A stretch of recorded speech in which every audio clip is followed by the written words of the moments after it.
자, 반갑습니다. 오늘 여러분과 정치는 정치인만 한다는 일반적인 통념에 대해서 함께 얘기를 나눠볼까 합니다.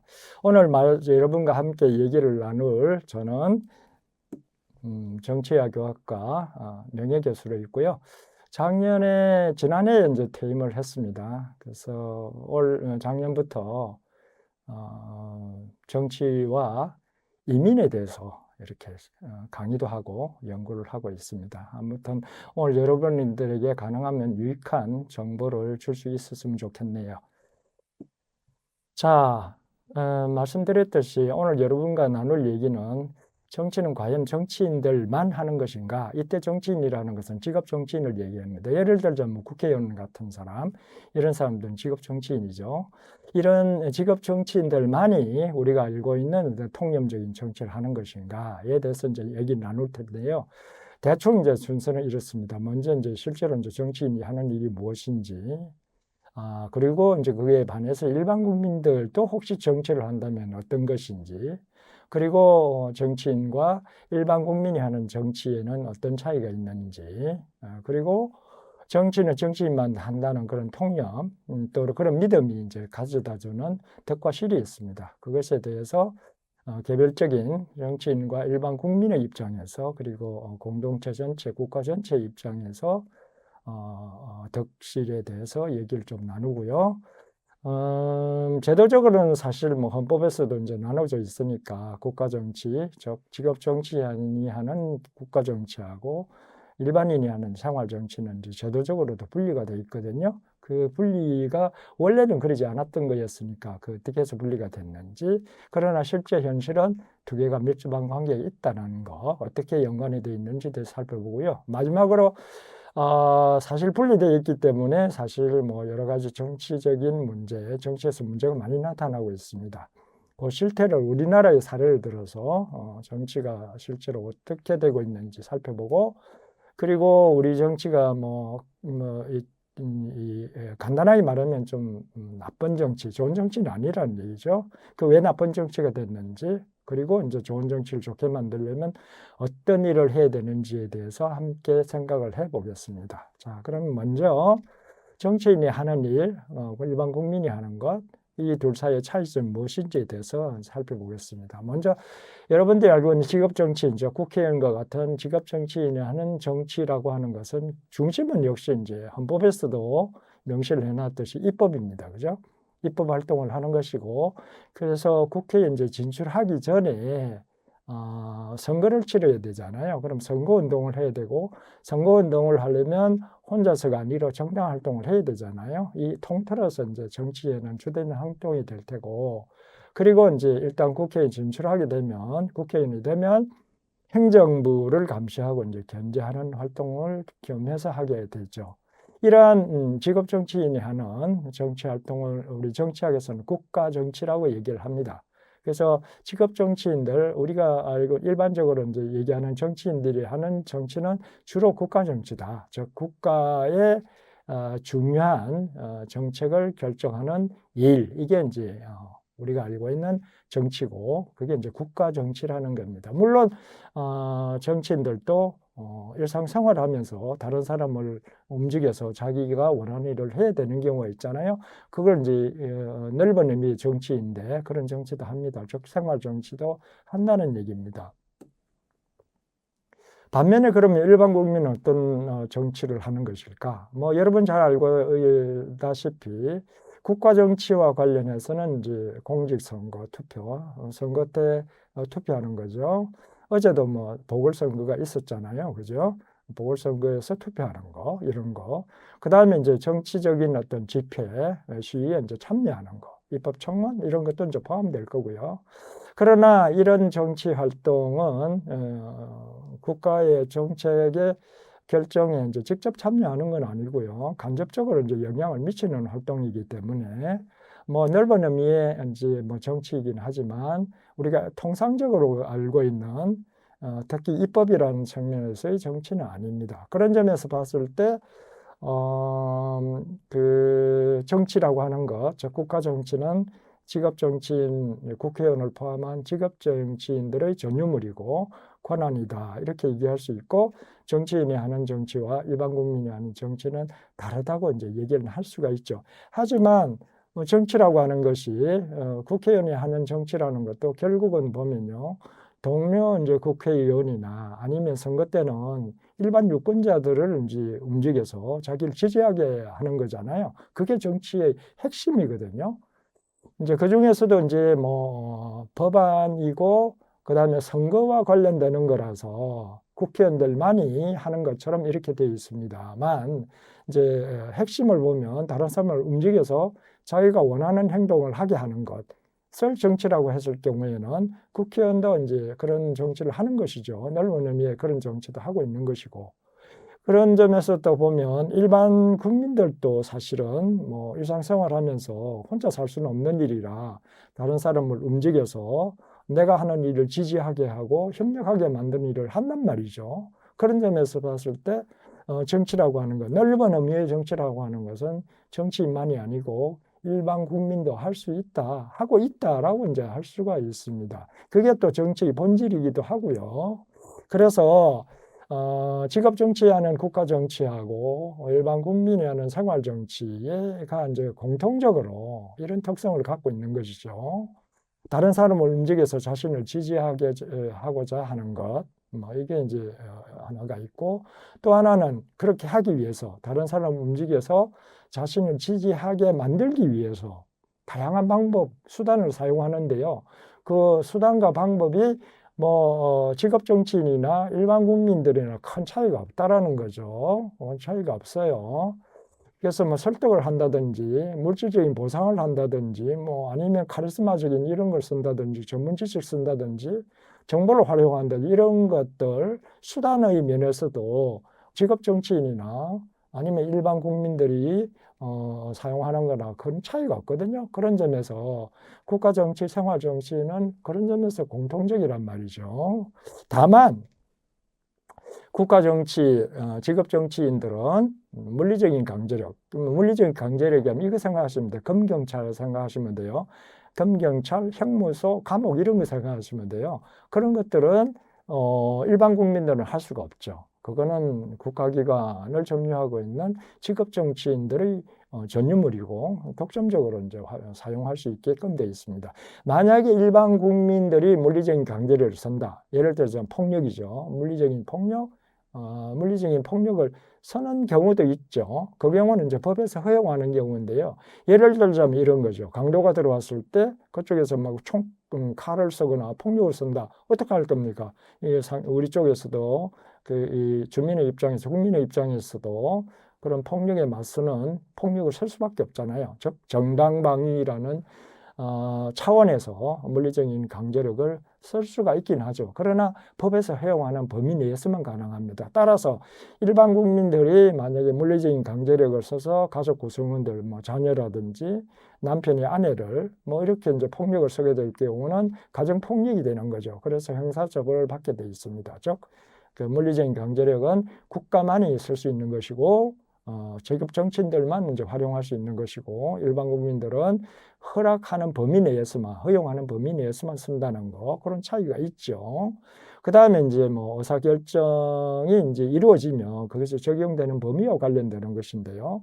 국가 정치의 경우에는 그 적용 범위가 국회의원들이 국회에서 만든 법은 전국적으로 다 적용되죠. 모든 국민에게 적용이 됩니다. 반면에 생활정치 일반인들이 일반 국민들이 이제 뭐 일상생활 속에서 내리는 결정들 그런 것들은 주변에 있는 사람들 뭐 특정 집단이거나 조직 내에 있는 사람들에게 적용이 되죠. 그래서 의사결정이 적용되는 범위가 차이가 있습니다. 그럼에도 불구하고 국가정치, 생활정치의 공통점은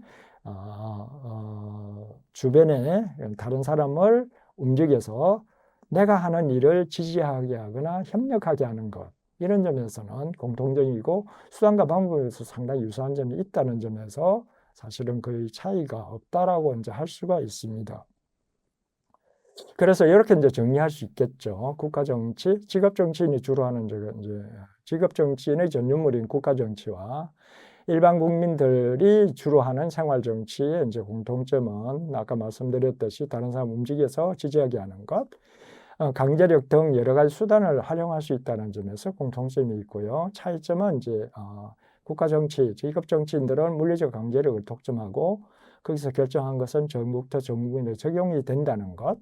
반면에 생활 정치는 이제 법에 정해진 조건 하에서만 강제력을 쓸 수 있고 또 적용 범위도 결정이 이제 구속력을 갖는 것은 본인이 속한 조직 집단에서만 한정된다는 차이가 있습니다. 자, 어쨌든 간에 뭐 정치라고 하는 건 넓은 의미에서 정치, 다른 사람을 움직여서 내가 하는 일을 지지하게 하고 협력하게 한다는 그런 의미에서 정치가 있음에도 불구하고 우리는 정치는 직업 정치인만 한다라고 이제 생각을 하는데, 그랬을 경우 그게 이제 유지된 이유는요, 사실 정치인들에게나 국민들에게 덕을 가져다 주기 때문이 아니겠습니까? 뭐 만약에 피해만 있다면 절대 안 지켜줬겠죠. 자, 덕이라고 하는 것은 정치인들의 입장에서는 국회에서 뭐 의사결정을 할 때, 즉 입법을 할 때, 또는 뭐 행정부를 감시하고 견제하는 활동을 할 때 그 사건 하나하나 안건에 대해서, 이슈에 대해서 국민들에게 의사를 묻고 하는 것이 아니라 재량권을 가지고 자유롭게 이제 할 수가 있죠.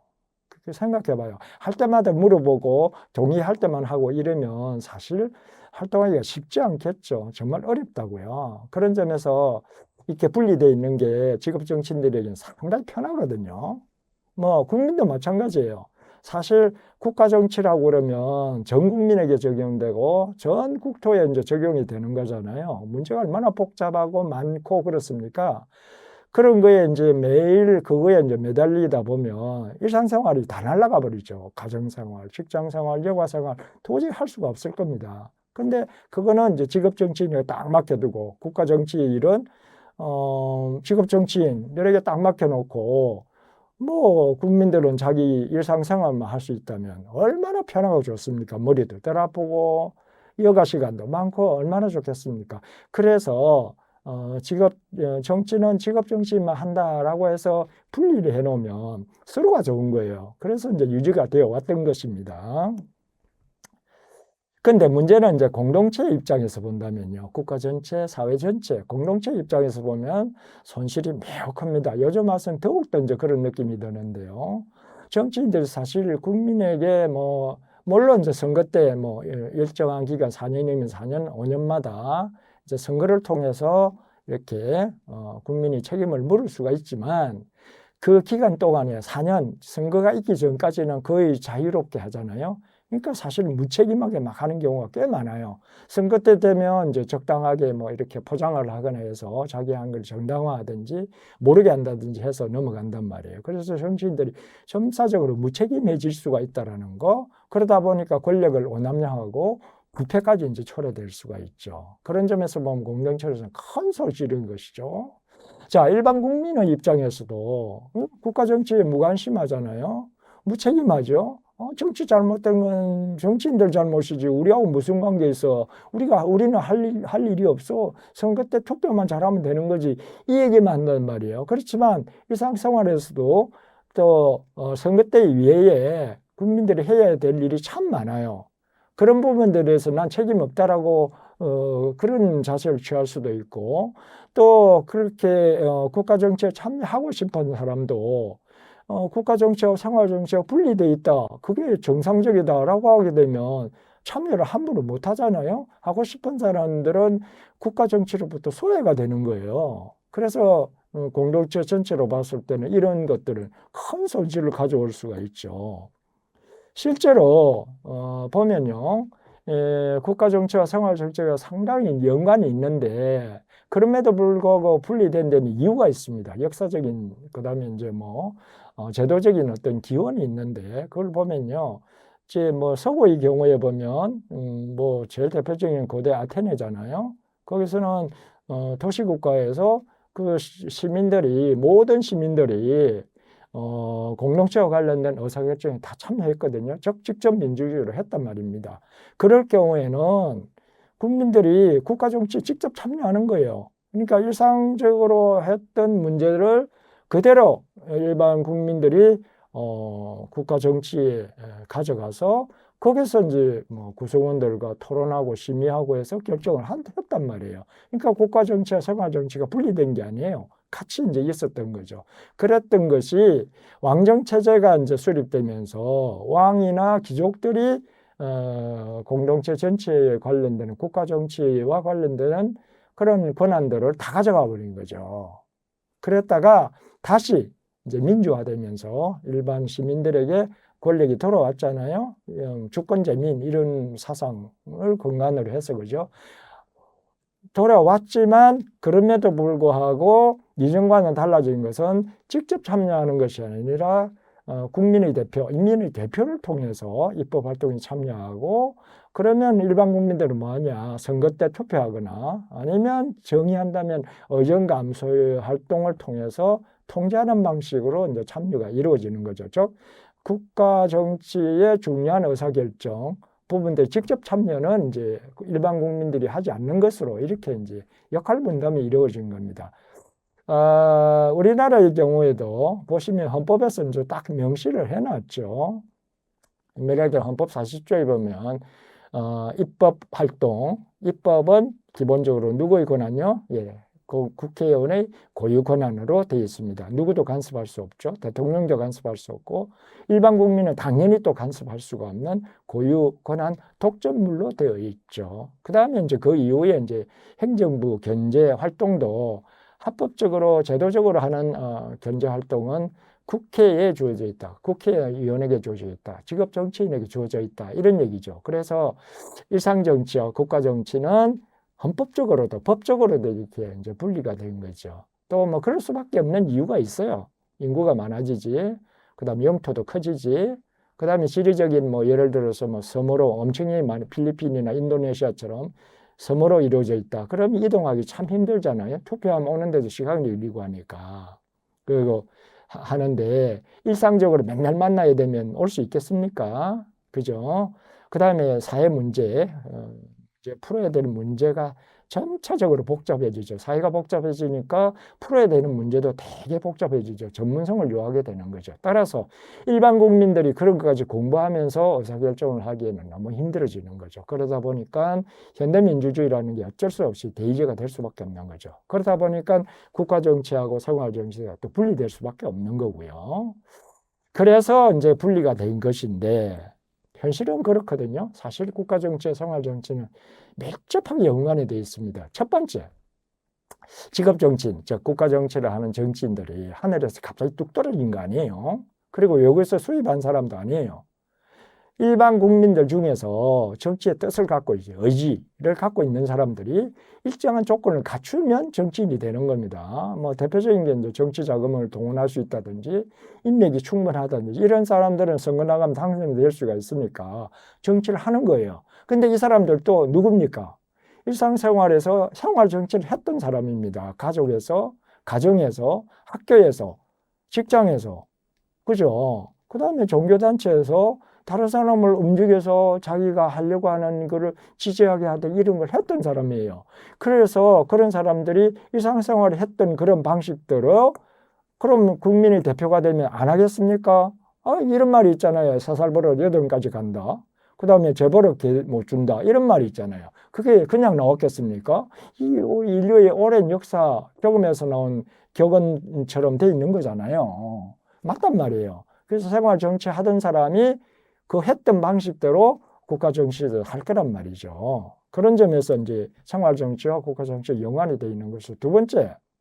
자, 국가 정치가 잘못되면 생활 정치 엉망이 되죠. 예를 들어서 뭐 여러 가지 교육 제도도 교육 관련돼도 있고 뭐 재난 관련도 있을 거고 그렇죠. 세금도 있고 거기서 잘못되면 내 영업 활동, 나의 직업 활동 이런 것들이 굉장히 영향을 받잖아요. 세금 많으면 참 그렇잖아요. 그렇죠? 세금은 국가에서 결정한단 말이에요. 그래서 국가 정치가 잘못되면 우리 일상생활도 엉망이 되는 것이고 또 그것 때문에 일상생활하면서 옆에 있는 사람하고 논쟁을 하게 돼요. 그래서 모든 일상의 문제 자체가 정치화돼 버리면 일상생활이 제대로 되기가 힘들어지는 거죠. 그래서 생활이 망가지는 거예요. 그래서 국가 정치가 잘 돼야 생활 정치도 일상생활도 평화롭고 순조롭게 된다는 얘기죠. 그런 점에서 국가 정치, 생활 정치가 연관이 있는 거고요.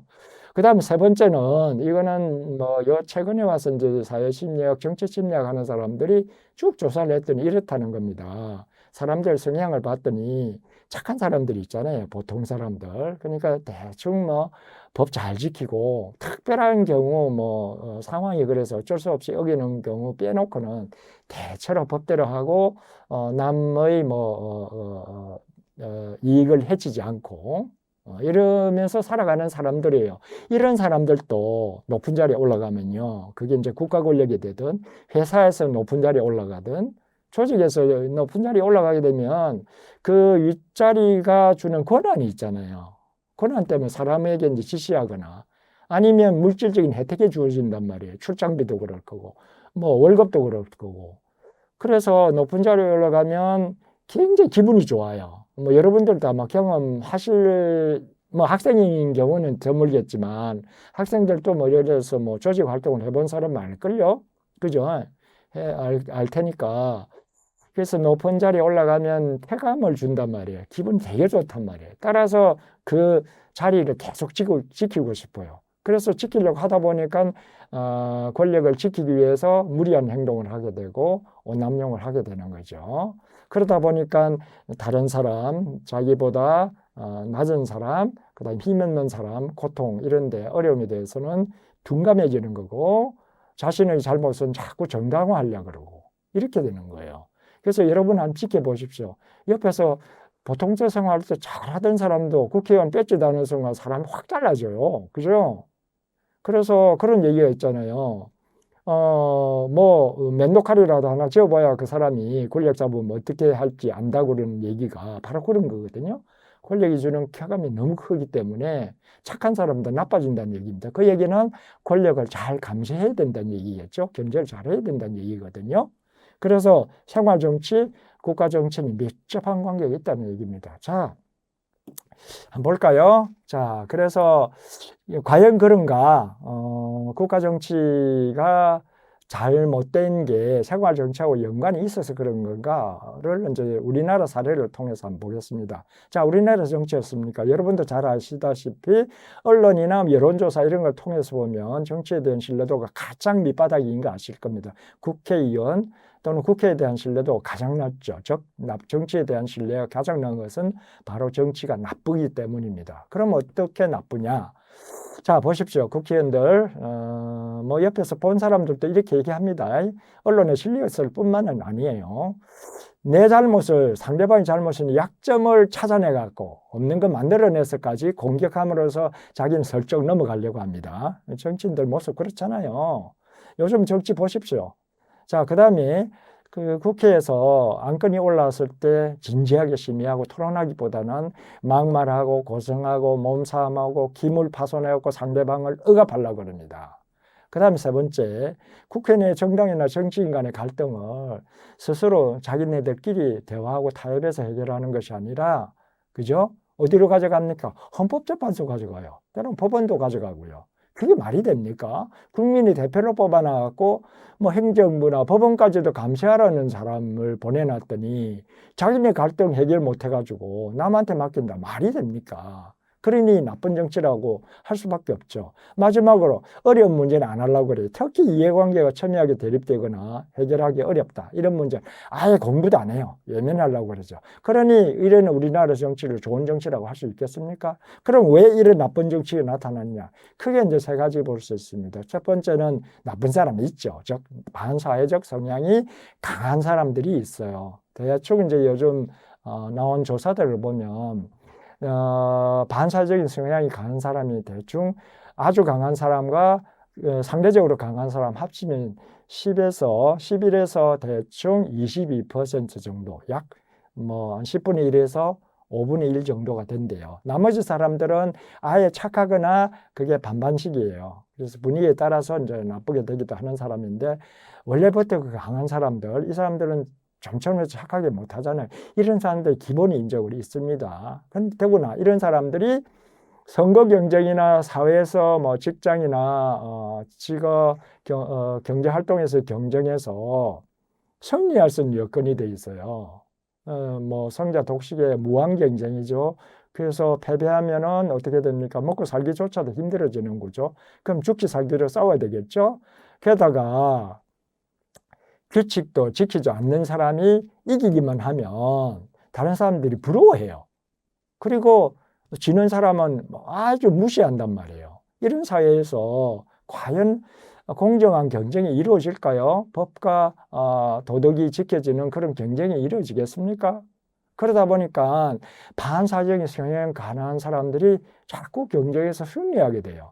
게다가 이런 사람들이 이제 뭐 조직에 들어간다, 국회에 들어간다. 그러면 한 마리 코끼리가, 한 마리 미꾸라지가 온 웅덩이에 흐른다는 말이 있듯이 그런 사람이 들어가면 조직 분위기를 완전히 망가뜨려요. 회사도 그렇고요. 국회도 마찬가지입니다. 바로 이런 조건 때문에 우리나라 정치는 자꾸 나빠지는 거예요. 즉, 나쁜 사람들이 있고 그런 나쁜 사람들이 번성할 수 있는 환경이 되고 또 일단 들어가면 착한 사람까지도 나쁜 사람, 나쁘게 행동하게끔 만들고 있다라는 거죠. 그러다 보니까 이제 우리 정치가 나빠진다는 겁니다.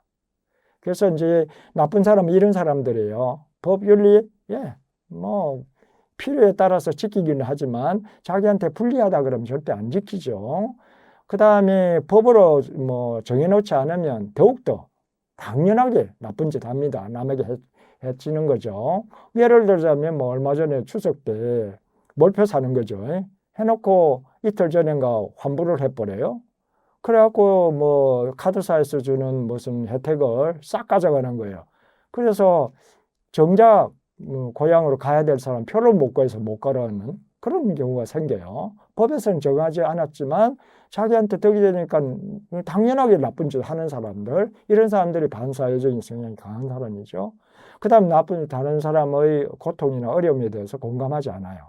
오히려 그런 사람들은 남이 잘못되면 기분 좋아해요. 신난다. 나 경쟁사다 죽었네. 나는 살았다. 이런 식으로. 그래서 이런 사람들이 이제 반사회적인 성향이죠.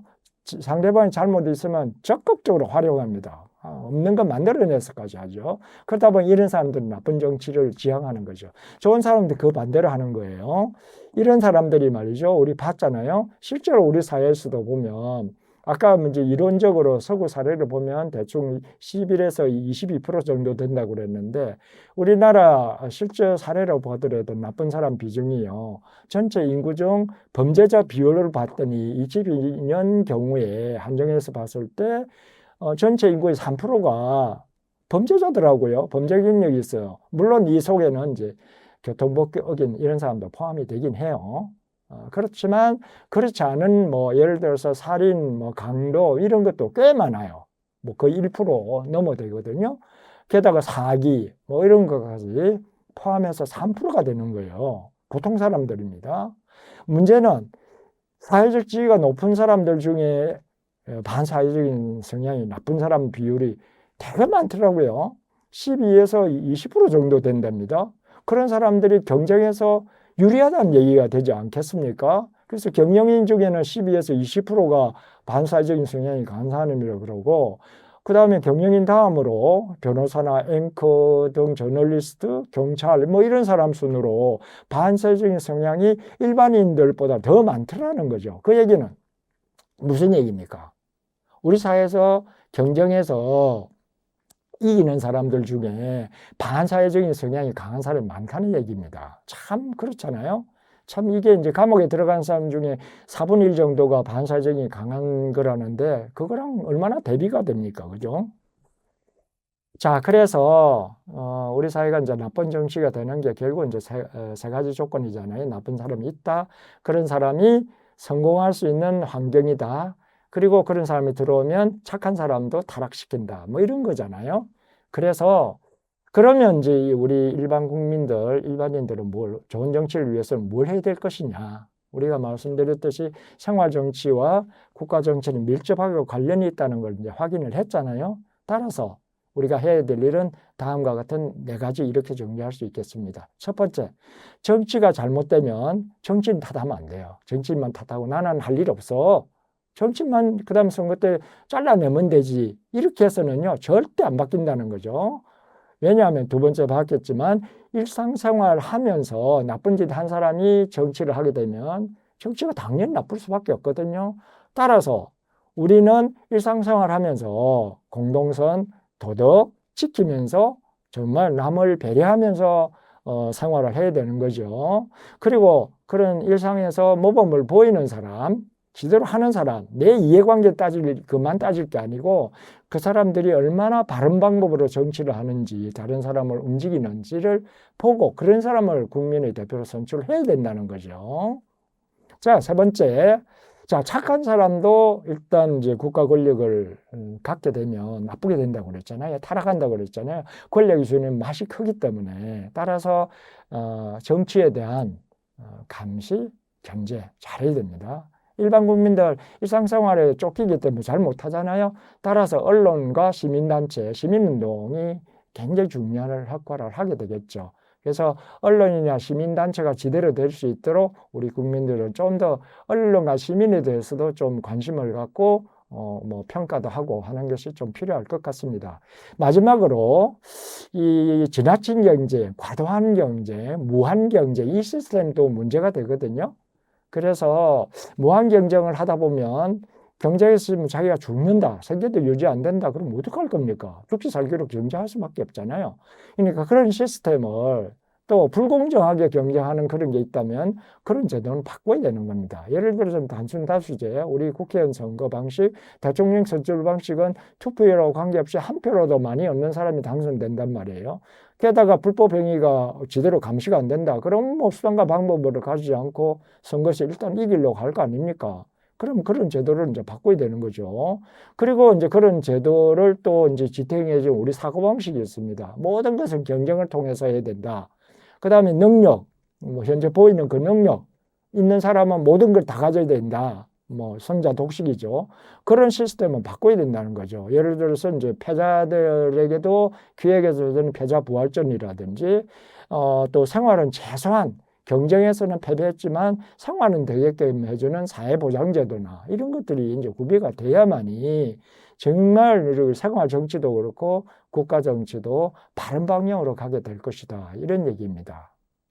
자, 뭐, 이 짧은 시간에 어떻게 보면 좀 많은 얘기를 해드렸는데, 곰곰이 좀 생각해 주시고, 함께 고민을 해 주시고, 우리 사회가 좀 더 바른 정치가 이루어질 수 있도록, 일상에서나 국가 정치에서 바른 정치가 이루어질 수 있도록 일상에서부터 노력하는 그런 계기가 되는 강의가 되었으면 합니다. 자, 끝까지 들어주셔서 감사하고요. 다음 기회에 또 뵐 수 있으면 돕겠습니다. 안녕히 계십시오.